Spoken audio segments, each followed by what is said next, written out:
is Prudence. I'm a chartered accountant and an entrepreneur. Welcome to my YouTube channel. A happy new year to everybody who is watching this video in January 2022. It is a miracle that we have all made it this year. There are so many people, sadly, who haven't made it, partly due to the pandemic and some due to other factors. But God has spared you and me and let us see this year. And so with that, we should all be grateful. On this channel, we're going to be talking about all things finance in relation to small businesses and personal finance. Other topics are going to be about movies, books, and general lifestyle tips. As the new year starts, people usually have several New Year resolutions.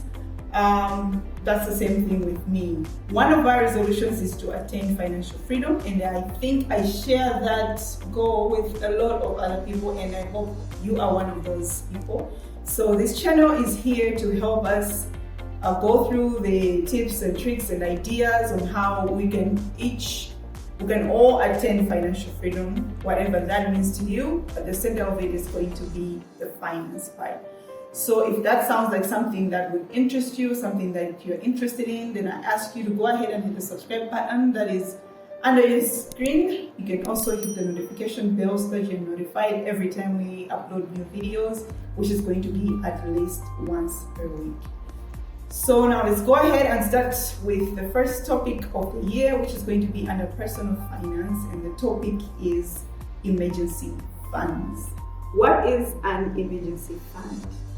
An emergency fund is a stack of money that you have kept aside for emergencies. What is an emergency? Now, there are general examples of emergencies like having car trouble, something being broken in your house that needs maintenance, medical bills. Those are some of the general kind of emergencies, but there are some emergencies that can be subjective to the individual. So that's something that you're going to need to know of what is an emergency to you. The thing is, emergencies will happen. It's not a matter of if they'll happen, it's a matter of when they'll happen. That is why you need to have an emergency fund saved up so that you can help yourself under those circumstances.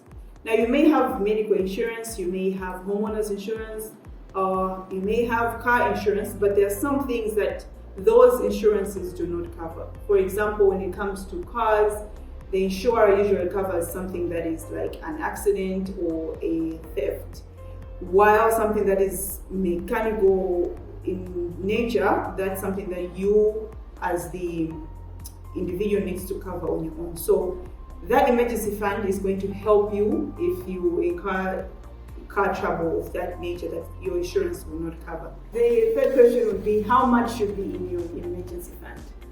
So your emergency fund, again, it's something that is subjective to you. So you need to look at your life, what are your expenses, what are the things that you manage easily, and then you're going to determine what it is that is what that is the amount of money that can give you trouble to come up with if something like a medical emergency should be required.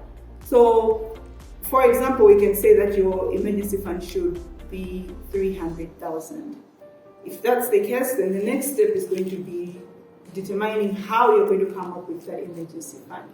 So there are two types of people. There's going to be those people that make enough money that just don't have the emergency fund because they don't plan their finances well.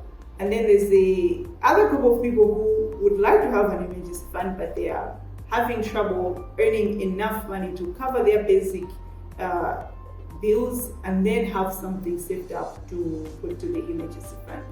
So if you are person number one, the one who has enough money but just not planning enough, then the first thing would have to be that you need to have the habit of planning your finances.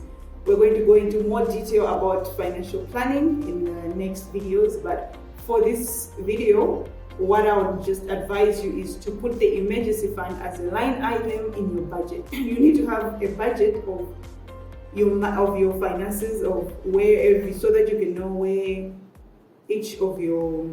where your money is going, and one of those line items has to be an emergency fund. So once you know that you need to save a specific amount, you can give yourself a specific time as to when you'll be able to save that money. So, for example, the 300,000, you can tell yourself that in 3 months or in 4 months you should come up with that money. Then your next thing will have to be the financial discipline of taking that money and putting it aside until you attain that 300,000. So this emergency fund that I'm talking about is just for the incidentals, and this is the part A of emergency fund, because after you're setting up this part A, you're going to set up the part B emergency fund, which comes after you've paid off all your debt. But that is something that we discuss in another video. That part B emergency fund is funds that will keep you, help you to be able to pay your bills for at least 3 to 6 months, just in case you lose your source of income. So for this first emergency fund of incidentals, the first thing, as discussed, is to first of all know the amount, and then second of all know how long it will take you to save up that amount. Your emergency fund should not be kept in the same account that you use on a daily basis. The whole idea is that you should have that fund separate from this money that you are able to access easily, so that you should not spend your emergency fund anyhow. The emergency fund is there for emergencies only. So you need to practice the discipline of knowing that you have this money saved up, but it's not there for you to use, if you know what I mean. It's there for incidentals only. So one way of doing that, or one way of securing that, is keeping it in a separate account.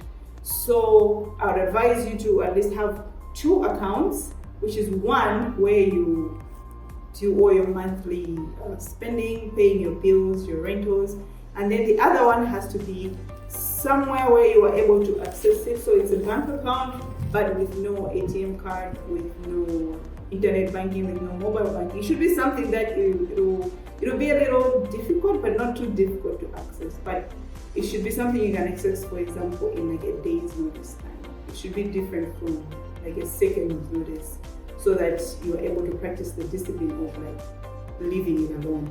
So it should be like a out of sight, out of mind kind of thing. All right. So to summarize our topic today of having an emergency fund, first of all, you need to have an emergency fund because it gives you peace of mind in case an emergency happens.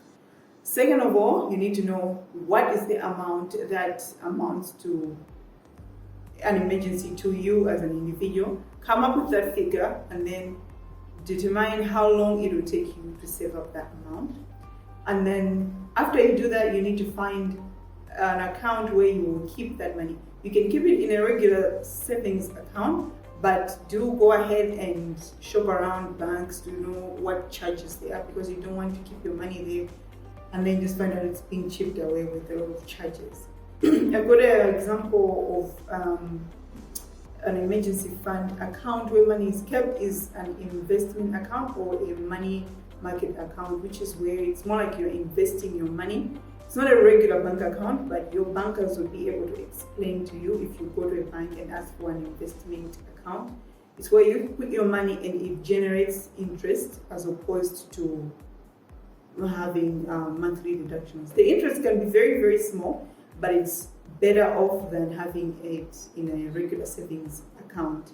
And money market and investment account is also easily accessible. At least within a day's notice, you would be able to get your money and sort out what that emergency is.